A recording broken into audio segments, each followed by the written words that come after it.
Colons français d'Afrique du Nord, levez-vous, aidez nos alliés, joignez-vous à eux sans réserve. Depois de 2 dias de luta contra os libertadores, os canhões são silenciados. Os aliados garantem seu desembarque.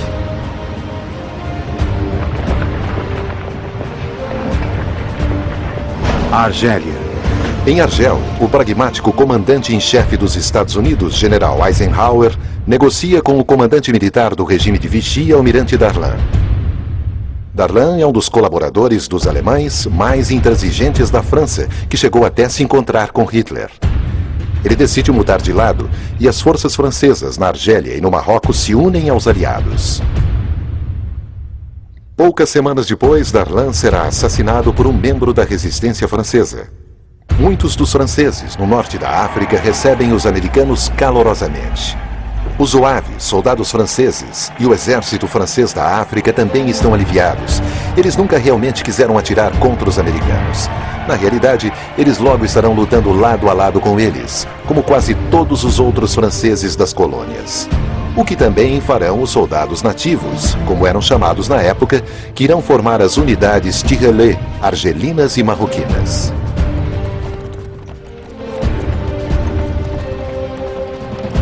Os poderes do eixo se anteciparam aos aliados, movimentando-se pela Tunísia, um território ainda controlado pelo regime de Vichy, o que permite que os alemães permaneçam ali.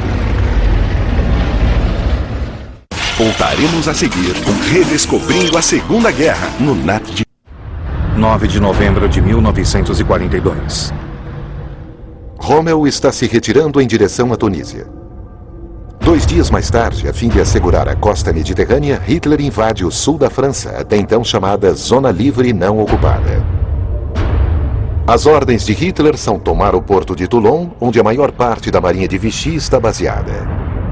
Com sua abalada autonomia agora em risco, os almirantes de Vichy decidem pôr a pique a sua frota.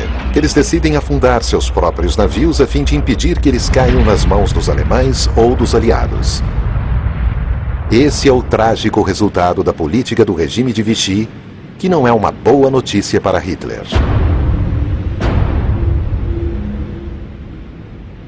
Com a chegada dos alemães, os judeus que haviam se escondido nos bolsões restantes da tolerância francesa têm pouca chance de sobrevivência. Entre a atmosfera cada vez mais sinistra de reagrupamentos e denúncias por toda a Europa, crianças são salvas por famílias corajosas. Como a de Carl de Brevet. Ele é um banqueiro belga. Enquanto filma seus 4 filhos, sua esposa, Denise, esconde 2 crianças judias. Monique Mogulski, a filha de 12 anos de um engenheiro que também está escondido em algum lugar. E Adrien Sabkahu, de 6 anos, cuja mãe foi presa e deportada para um campo de trabalho na Europa Oriental. Ela nunca irá retornar de Auschwitz. Agora, muitas pessoas já suspeitam de que, quando os ocupantes usam palavras como campo de trabalho, seu verdadeiro significado é morte. Carl e Denise de Beauvais são heróis comuns, que um dia serão agraciados com o título de Justos entre as Nações, ao lado de mais de 20 mil outros homens e mulheres por toda a Europa ocupada.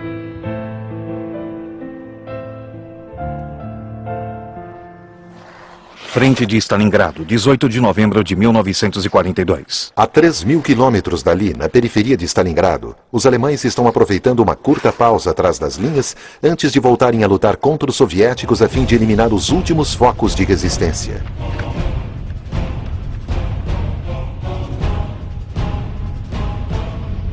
Os flancos do exército alemão estão sendo defendidos por unidades dos países satélites do Reich, romenos, húngaros e italianos, que não fazem a mínima ideia do perigo iminente que os ameaça.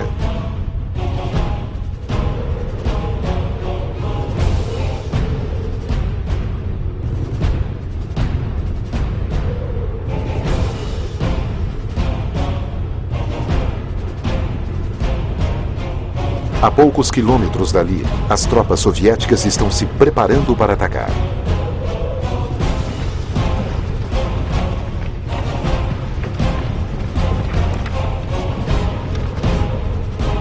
Eles estão prontos para lutar. Há mais de 1 milhão deles. Eles irão avançar violentamente contra as unidades mais fracas do inimigo, a fim de cercar o exército alemão que ocupa Stalingrado. 19 de novembro de 1942. Às 7 da manhã, os soviéticos destroem as linhas inimigas, bombardeando-as com lançadores de foguetes que eles chamam de órgãos de Stalin.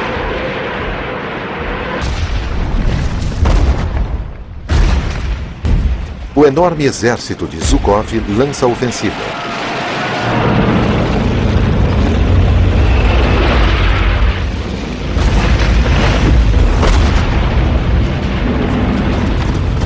Os húngaros não têm munição suficiente e os romenos não possuem armas antitanques.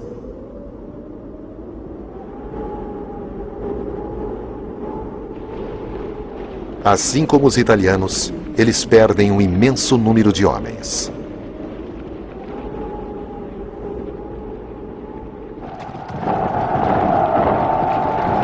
Kalash, do Rio Dom, 23 de novembro de 1942. Os dois exércitos soviéticos do norte e do sul se encontram. Os cineastas soviéticos usam suas habilidades para glorificar o momento. Os alemães veem os tanques soviéticos fecharem o cerco ao seu redor. O 6º Exército do General Paulus é encurralado dentro de Stalingrado. Hitler está em Berghof, seu retiro em Berchtesgaden, nos Alpes da Baviera, onde é informado da ofensiva soviética.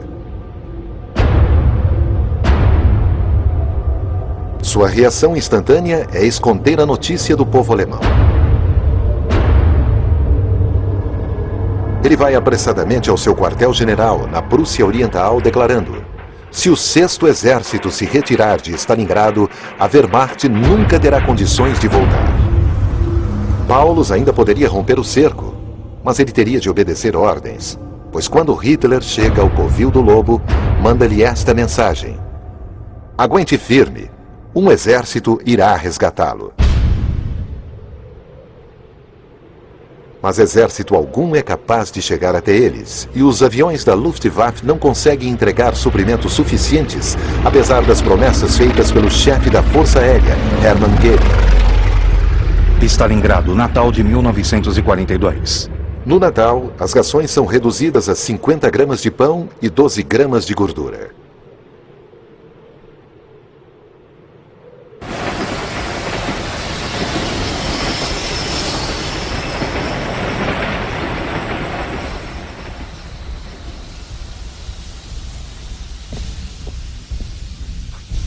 Mussolini, que acaba de perder um exército em Stalingrado, está procurando uma maneira de fazer a atenção da Alemanha se voltar novamente ao norte da África.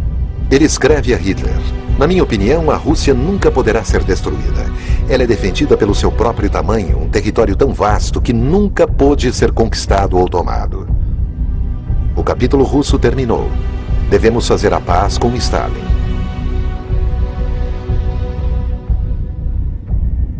O que Hitler faria? Negociar seria admitir que a campanha na Rússia foi um enorme fracasso, mas acontecimentos futuros nunca darão a escolha a Hitler.